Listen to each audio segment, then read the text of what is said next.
आज हम chapter number 1 rational number करेंगे।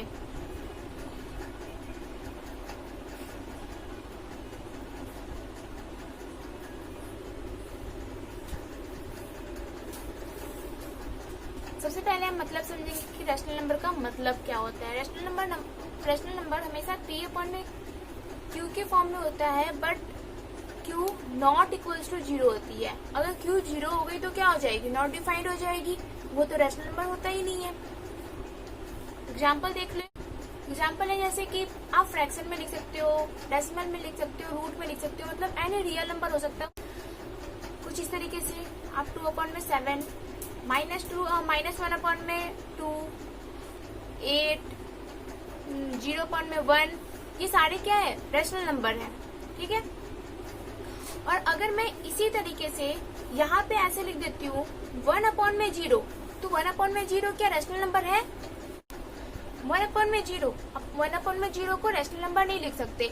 ये क्या हो जाएगा? नॉट डिफाइंड हो जाएगा। और नॉट डिफाइंड क्या होता है? रैशनल नंबर तो होता ही नहीं है। तो ये क्या हो जाएगा?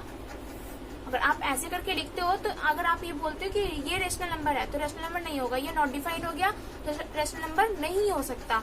अगर आप ऐसे भी लिख सकते हो कि ये 0 क्या है, तो 0 भी क्या है? रैशनल नंबर है, क्योंकि इसके नीचे किसी भी नंबर को लिखोगे या 0 को ही लिखोगे तो क्या होगा? उसको कट करके तो 0 ही आना है। ये 0 है, तो 0 भी क्या है? रैशनल नंबर है। अगर आप किसी भी नंबर से डिवाइड करते हो इसको, तो क्या हो जाएगा? रैशनल नंबर मतलब कि 0 ही आएगा। अगर मैं 2 से डिवाइड कर देती हूँ, 3 से डिवाइड कर देती हूँ, तो क्या आ जाएगा? इसका 0 ही आएगा, जैसे मैंने यहाँ पे बताया। तो ये रैशनल नंबर हो गया। अब मैं रैशनल नंबर का आगे करवाती हूँ कि नेक्स्ट टॉपिक क्या है। नेक्स्ट टॉपिक है प्रॉपर्टीज ऑफ रैशनल नंबर। अब इस वाली टॉपिक में हम क्या करेंगे? सबसे फर्स्ट आता है closure property. Properties of rational number में क्या आता है? फर्स्ट है क्लोजर प्रॉपर्टी। तो क्लोजर प्रॉपर्टीज भी 4 टाइप्स की होती है: addition, subtraction, multiplication and division. तो एडिशन में क्या है? अगर किसी भी a अपॉन में b प्लस c अपॉन में d करते हो, ठीक है, किसी भी चीज को आप ऐड करते हो, तो क्या वो तो रैशनल नंबर आएगा? रैशनल नंबर आएगा वो। अब इसके ऊपर एग्जाम्पल भी देख सकते हो कि अगर आप 1 अपॉन में 2 कर रहे हो प्लस 2 अपॉन में 4 कर रहे हो, तो क्या आ जाएगा? इसका आप एलसीएम ले लो। एलसीएम ले लोगे तो क्या आ जाएगा? 4। एलसीएम लेकर 1 अपॉन में 2 प्लस 2 अपॉन में 4, ठीक है। आप इसका सबसे पहले क्या करोगे? एलसीएम लोगे। एलसीएम लोगे तो आप क्या करोगे? ऐसे लिखोगे 2 and 4। तो 2 से सबसे, अगर हम एलसीएम लेते हैं तो स्टार्टिंग से करते हैं, जैसे 2 से डिविजुअल देखते हैं कि 2 से डिविजुअल नहीं है तो 3 से देखेंगे, 3 से डिविजुअल नहीं है तो 4 से करेंगे। तो छोटी डिजिट से हम एलसीएम निकालने की देखते हैं कि छोटी डिजिट से डिविजुअल है या नहीं है। अगर नहीं है तो फिर हम आगे आगे नेक्स्ट बढ़ते जाते हैं। तो देखते हैं 2 से है कि नहीं। तो 2 से करते हैं तो 2 1 जा 2 एंड 2 2 जा 4। अब देखो फिर से हम क्या करेंगे? 2 से करेंगे, ये तो एज इट इज आ जाएगा। और फिर ये क्या आ जाएगा? यहाँ पे 2 1 जा 2, तो 2 इंटू 2 आ गया, तो क्या आ गया? 4। इसका एलसीएम आ गया 4। अगर आप 2 से इसको डिवाइड करते हो तो 2 टाइम्स में आ गया, 2 2 जा 4। उसी 2 से इसको क्या करोगे? मल्टीप्लाई कर दोगे। 4 से डिवाइड करो तो कितने टाइम्स में कटेगा? ये 1 टाइम में कट जाएगा। तो देखो 1 टाइम में ये कट गया, तो 1 टाइम में ऊपर मल्टीप्लाई कर दोगे। 2 2 कितना आ गया यहाँ पे? 1, ठीक है। तो ये हो जाएगा 2 प्लस 2 4। 4 अपॉन में 4 कितना आ जाएगा? 1। ये भी क्या एक रैशनल नंबर है। 2 प्लस 2 कितना हो गया? 4 एंड अपॉन में 4, तो इसको हम कट कर देंगे तो 4 1 जा 4 से कट गया। तो क्या आ गया? इसका फाइनल आंसर क्या आ गया? 1। तो 1 भी क्या है? Rational number. अगर इसके नीचे कुछ भी नहीं तो हम क्या मान लेते हैं? 1 है, तो ये भी रैशनल नंबर है। अब मैं एक और एग्जांपल लेकर आपको बता देती हूँ। 3 अपॉन में 8 प्लस 4 अपॉन में 8। तो मैंने क्या किया? 8 और 8, देखो इन दोनों का डिनोमिनेटर क्या है? सेम है। तो सेम है तो हमने एलसीएम ली तो 8 ही आ गया, ठीक है। आप एलसीएम लेकर भी देख सकते हो। देखो 8 है यहाँ पे और यहाँ पे भी 8 है। तो पहले 2 से देखेंगे, 2 4 जा 8, 2 4 जा 8।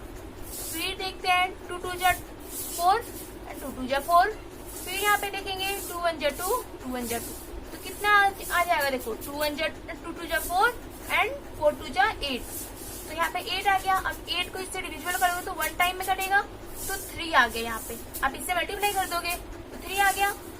अब इसको इस 8 को इससे डिविजिबल करोगे तो कितने टाइम में कट रहा है, ये 1 टाइम में कट रहा है, तो 1 टाइम में ये कट रहा है, तो 1 टाइम में ऊपर मल्टीप्लाई कर दोगे तो 3 + 4 कितना आ जाएगा, 3 + 4 7 आ गया, और 7/8 आ गया ये, तो ये भी क्या है, एक रैशनल नंबर है। नेक्स्ट एग्जाम्पल देखते हैं।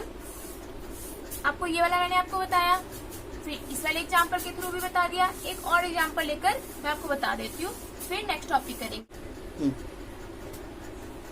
ये एग्जाम्पल से मैं एक और बता देती हूँ। ये मैंने 3/2 लिया और 2/3 ले लिया है।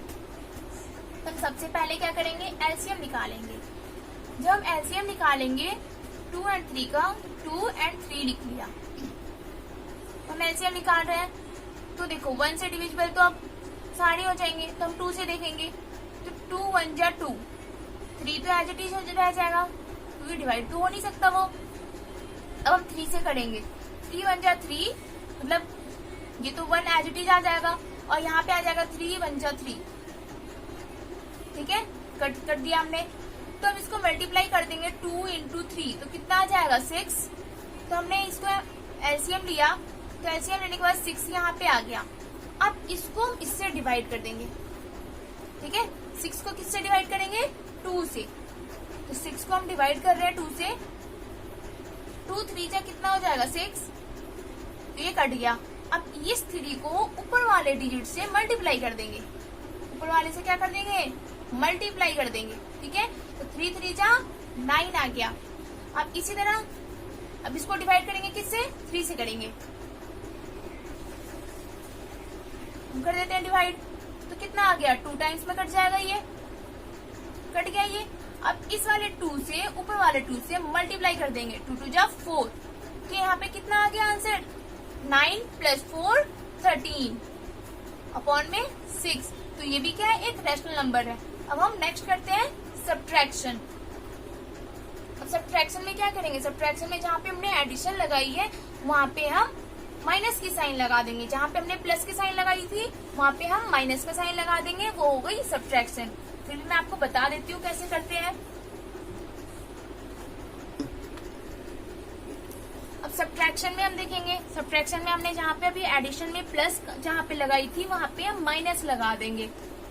तो देखो कि कुछ इस तरीके से हमने अभी लिखा था a/b, प्लस यहाँ पे लिखा था, तो हम यहाँ पे क्या लिख देंगे, माइनस c/d इक्वल्स टू क्या आ जाएगा, रैशनल नंबर।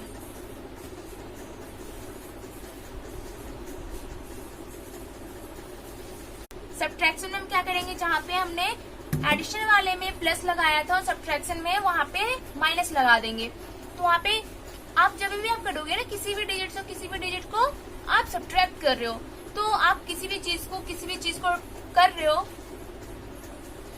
सपोज करो आप ए में से बी को माइनस कर रहे हो, तो वो क्या आ जाएगा, रैशनल नंबर आ जाएगा। मैंने यहाँ पे कुछ इस तरीके से लिखा, इसमें से मैंने इसको माइनस किया, तो क्या एक रैशनल नंबर आ गया। फॉर एग्जाम्पल मैं आपको बताती हूँ, 8 में से -4 को माइनस कर दिया, तो क्या आ गया, यहाँ पे 4 आ गया। 4 भी क्या एक रैशनल नंबर है। अब इसी तरह मैं दूसरा एग्जाम्पल लेकर बता देती हूँ। यहाँ पे 4/2 है और यहाँ पे 1/2 है, तो अगर आप एलसीएम लेते हो तो 2 ही आ जाएगा। देखो 2 एलसीएम ले लिया आपने, तो 2 1 जा 2, 2 1 जा 2, कट जाएगा, तो 2 आ गया एलसीएम। तो यहाँ पे 4 - 1 लिख दोगे। अब इसको इससे डिवाइड करोगे और फिर जो आएगा उसको इससे मल्टीप्लाई कर दोगे, तो कितना आ गया यहाँ पे 3/2। तो आपको समझ आ गया होगा। अब एक और एग्जाम्पल लेकर बता देती हूँ आपको। 5/6 लिखा मैंने और 4/2 लिख दिया। अब इसका हम एलसीएम लेते हैं, 6 और 2। हमने एलसीएम लिया तो कितना आ गया, 2 3 जा 6 और 2 1 जा 2। फिर से हम एलसीएम ले लेंगे, 3 1 जा 3, यहाँ पे 1 का एज इट इज का 1 एज इट इज आ जाएगा। तो यहाँ पे हम 6 लिख लेंगे। अब 2 इंटू 3 6 आ गया। अब इस वाले को हम इसको डिवाइड करेंगे तो 6 1 जा 6 आ गया और ऊपर वाले से मल्टीप्लाई कर देंगे तो कितना आ जाएगा 5, क्योंकि इससे आप यहाँ डिवाइड कर रहे हो तो 1 आ गया, तो 1 से मल्टीप्लाई करोगे तो 5 1 जा 5 हो गया। अब इस वाले से डिवाइड कर रहे हो 6 को तो कितना आ गया 2 3 जा 6। अब 3 को ऊपर वाले से मल्टीप्लाई कर दो तो कितना आ जाएगा 4 3 जा 12। अब 12 में से मतलब 5 में से तो माइनस कर नहीं सकते, तो 12 में से 5 को माइनस कर दो तो कितना आ जाएगा -7/6। ये बड़े डिजिट है। अब बड़े डिजिट से आप सब्ट्रैक्ट कर रहे हो तो देखो आपने तो सब्ट्रैक्ट कर दिया, लेकिन इन दोनों में से इसमें से आपने सब्ट्रैक्ट करी है ना तो इसका साइन लगा दोगे। अगर ये बड़ी होती तो आप इसका साइन लगाते ना, तो इसी तरह ये बड़ी है तो इसका साइन हम लगा देंगे। अब इसी तरह हम मल्टीप्लीकेशन करेंगे। अब मल्टीप्लीकेशन में हम क्या करेंगे a/b मल्टीप्लाई कर देंगे c/d को, और ये आप मल्टीप्लाई कर दोगे तो क्या आएगा रैशनल नंबर आएगा।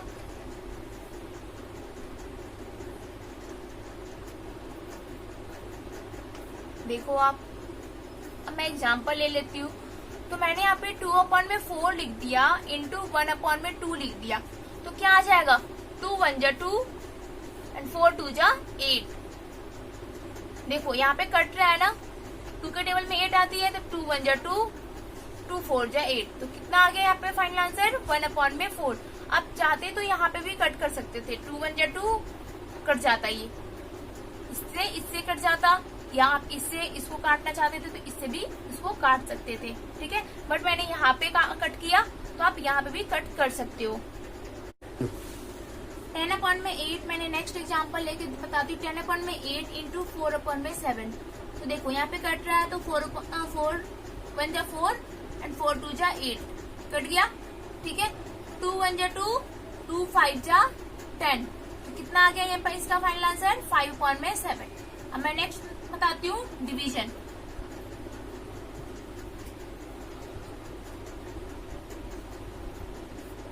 डिवीजन में हम क्या करेंगे, डिवीजन में करेंगे a/b डिवाइडेड c/d। देखो हमने यहाँ पे हम मल्टीप्लाई कर रहे थे तो ये रैशनल नंबर आ रहा था, तो इसी तरह हम इसको डिवाइड करेंगे तो यहाँ पे भी क्या आ जाएगा रैशनल नंबर आ जाएगा।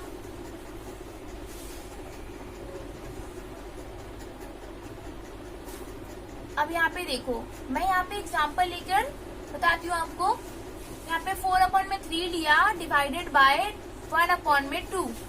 तो देखो मैंने मतलब आपने छोटी क्लासेस में पढ़ा होगा कि जब यहाँ पे डिवाइड में होता है तो क्या हो जाता है रेसिप्रोकल हो जाता है। तो यहाँ पे 4/3 इंटू 2/1 हो जाएगा, तो कितना हो जाएगा 4 2 जा 8/3 8/3। तो 8/3 क्या है रैशनल नंबर है ये, ओके।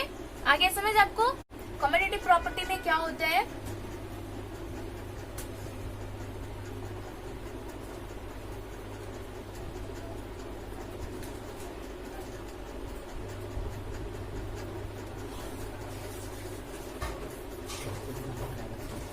कम्यूटेटिव प्रॉपर्टीज फर्स्ट क्या हो जाएगा एडिशन। तो फर्स्ट एडिशन होगा,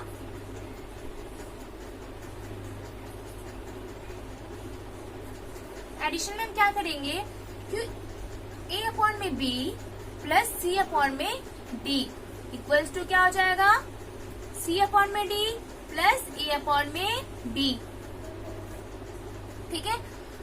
तो आप इस पे एग्जाम्पल लेके बता सकते हो। जैसे देखो जो LHS होगा ना, जो LHS होगा वही RHS होगा। अगर मैं यहाँ पे 2 रुपीज रख देती हूँ, मतलब 2 रख देती हूँ, 2 + 3 5 होता है, तो उसी तरह 3 + 2 भी क्या होगा 5 होगा। मैं आपको यहाँ पे बता देती हूँ 2 + 3 क्या हो जाता है 5, उसी तरह 3 + 2 क्या हो जाएगा 5 हो जाएगा। मैंने अभी आपको क्या बताया 2 + 3 5 होता है, तो 3 + 2 कितना हो जाएगा 5। यहाँ पे भी 5, यहाँ पे भी हम 5 लिख देंगे, ठीक है। तो यहाँ पे अगर 4/2 लिखते हो एंड 4/8 लिखते हो, ठीक है। और यहाँ पे 4/8 प्लस 4 अपॉन में 2। तो पहली बात तो ये तो कट हो रहा है, 2 1 जा 2, 2 2 जा 4, कट हो गया। इसी तरह यहाँ पे 4 1 जा 4, 4 2 जा 8, 4 1 जा 4, 4 2 जा 8। अब यहाँ पे 2 1 जा 2, 2 2 जा 4। तो यहाँ पे क्या आ गया, 2 प्लस 1 अपॉन में 2 इक्वल्स टू 1 अपॉन में 2 प्लस 2। अब यहाँ पे आप एलसीएम ले लोगे, एलसीएम ले लोगे तो क्या इसके नीचे कुछ भी नहीं है, तो क्या है, हम क्या मान लेते हैं, 1 है इसके नीचे भी और इसके नीचे भी। तो एलसीएम लोगे तो क्या आ जाएगा, 2 आ जाएगा। तो आपने 2 कर दिया। अब 1 से डिवाइड कर रहे हो 2 को, तो क्या आ जाएगा, 2 आ जाएगा। तो 2 2 जा 4, 4 प्लस, अब 2 से डिवाइड करो तो 1 टाइम में कट गया, तो 1 टाइम में गया तो इसको 1 से मल्टीप्लाई कर दोगे तो 1 आ जाएगा। इसी तरह यहाँ पे आ जाएगा क्या, यहाँ पे भी आप 2 लोगे, एलसीएम लोगे तो 2 आएगा। तो 2 से आप डिवाइड कर रहे हो तो क्या आ जाएगा, 1। तो यहाँ पे 1 आ गया। अब इधर से डिवाइड कर रहे हो, 1 से डिवाइड कर रहे हो तो 2 आ गया। तो 2 से आप मल्टीप्लाई कर दोगे तो कितना आ जाएगा, 4। तो देखो 4 प्लस 1 कितना हो गया, 5 अपॉन में 2। और यहाँ पे भी 1 प्लस 4 कितना हो गया, 5 अपॉन में 2। ये समझ आ गया। जब जो एलएचएस होगा वही आरएचएस होगा। अब मैं आपको नेक्स्ट बताती हूँ, सब्ट्रैक्शन।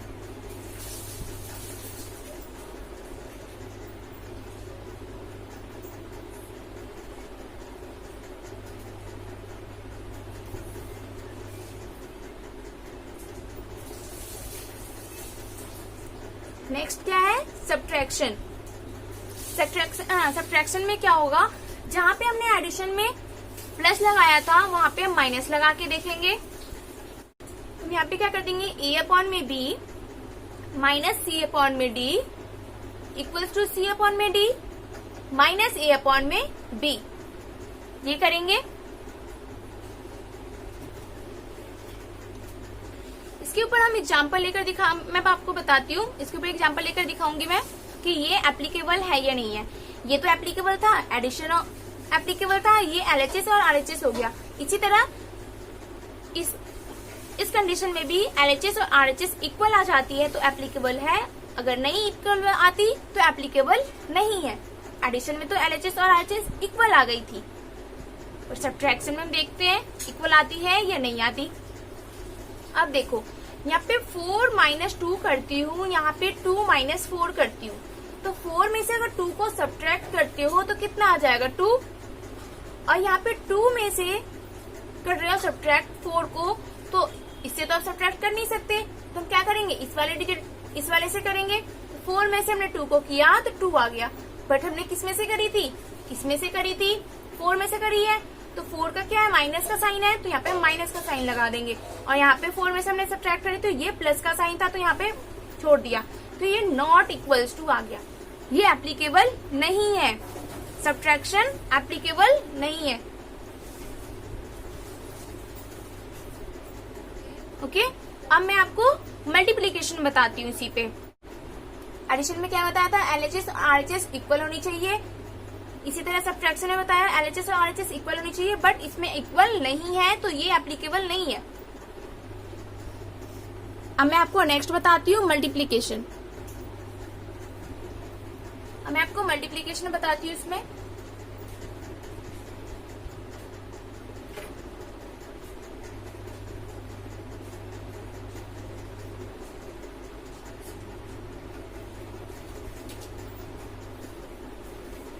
मल्टीप्लीकेशन में क्या है, a अपॉन में b इंटू c अपॉन में d equals to c upon में d इंटू a अपॉन में b। ये हो गया। अब इसी के ऊपर एग्जाम्पल लेके बताती हूँ, मतलब कि जो एलएचएस है वही आरएचएस है। मैंने आपको बताया कि यहाँ पे 4 इंटू 2 कर रहे हो और 2 इंटू 4 कर रहे हो, तो क्या आ जाएगा, 4 2 जा 8 और 2 4 जा 8। तो एलएचएस और आरएचएस क्या है, इक्वल है। ठीक है, इसी तरह मैं एक और एग्जांपल लेकर बता देती हूँ आपको। 3 अपॉन में 6 इंटू 2 अपॉन में 3 इक्वल्स टू 2 अपॉन में 3 इंटू 3 अपॉन में 6। तो देखो यहाँ पे तो कट हो रहा है, 3 1 जा 3, ठीक है, कट हो गया, 3 1 जा 3, कट हो गया, 2 1 जा 2, 2 3 जा 6, 2 1 जा 2, 2 3 जा 6। तो क्या आ गया यहाँ पे 1 अपॉन में 3 इक्वल्स टू 1 अपॉन में 3। तो ये LHS और RHS इसमें भी इक्वल है, तो ये एप्लीकेबल है। जिसमें इक्वल नहीं होगी वो एप्लीकेबल नहीं होगा। अब मैं नेक्स्ट बताती हूँ डिवीजन।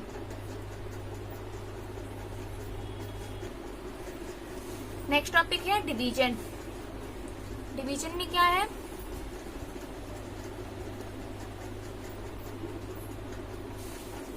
डिवीजन में हम करके देखेंगे। अभी हमने मल्टीप्लिकेशन में किया तो LHS और RHS इक्वल हो गई, सब्ट्रैक्शन में किया तो इसमें LHS और RHS इक्वल नहीं थी, और एडिशन में किया था तो वहां पे LHS और RHS इक्वल थी, ठीक है।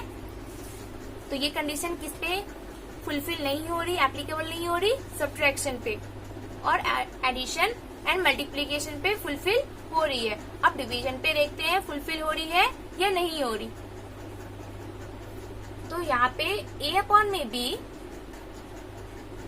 डिवाइडेड बाय C अपॉन में D कर देंगे, इक्वल्स टू C अपॉन में D divide by A upon में D कर देंगे। हम इस पे एक एग्जांपल लेकर देख लेते हैं। यहाँ पे हमने ले लिया 4 अपॉन में 8 डिवाइडेड बाय 3 अपॉन में 7 इक्वल्स टू 3 अपॉन में 7 डिवाइडेड बाय 4 अपॉन में 8। तो यहाँ पे देखो 4 अपॉन में 8 इक्वल्स टू, अब ये क्या हो जाएगा, 4 अपॉन में 8 इंटू 7 अपॉन में 3, मतलब 7 अपॉन में 3 कैसे हो गया, इसको हमने रेसिप्रोकल कर दिया। रेसिप्रोकल वाला क्या हो जाता है, जो नीचे रहेगा वो ऊपर चला जाएगा, ऊपर वाला नीचे आ जाएगा। तो यहाँ पे 7 अपॉन में 3 आ जाएगा। इस तरह यहाँ पे 3 अपॉन में 7 इंटू 8 अपॉन में 4 रेसिप्रोकल हो गया। तो 4 1 जा 4, 4 2 जा 8, 4 1 जा 4, 4 2 जा 8। यहाँ पे क्या आ गया 7 अपॉन में 6 इक्वल्स टू 6 अपॉन में 7। तो ये क्या है, ये क्या फुलफिल कर रहा है या नहीं कर रहा, आप बताओ। ये फुलफिल नहीं कर रहा, नहीं कर रहा इसमें फुलफिल, मतलब LHS और RHS इक्वल नहीं है। मैं आपको यहाँ पे एक नोट बना देती हूँ कि कहाँ पे फुलफिल कर रहा है और कहाँ पे फुलफिल नहीं कर रहा। कॉम्पिटिटिव में competitive property does not applicable subtraction and division।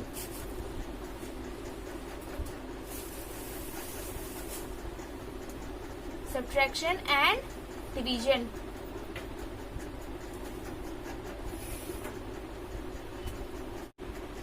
Competitive property में कहाँ पे फुलफिल कर रहा था और कहाँ पे नहीं कर रहा था, एडिशन एंड मल्टीप्लिकेशन में फुलफिल कर रहा था, LHS और RHS इक्वल आ रही थी, और सब्ट्रैक्शन एंड डिवीजन में फुलफिल नहीं कर रहा, यहाँ पे LHS और RHS इक्वल नहीं आ रही।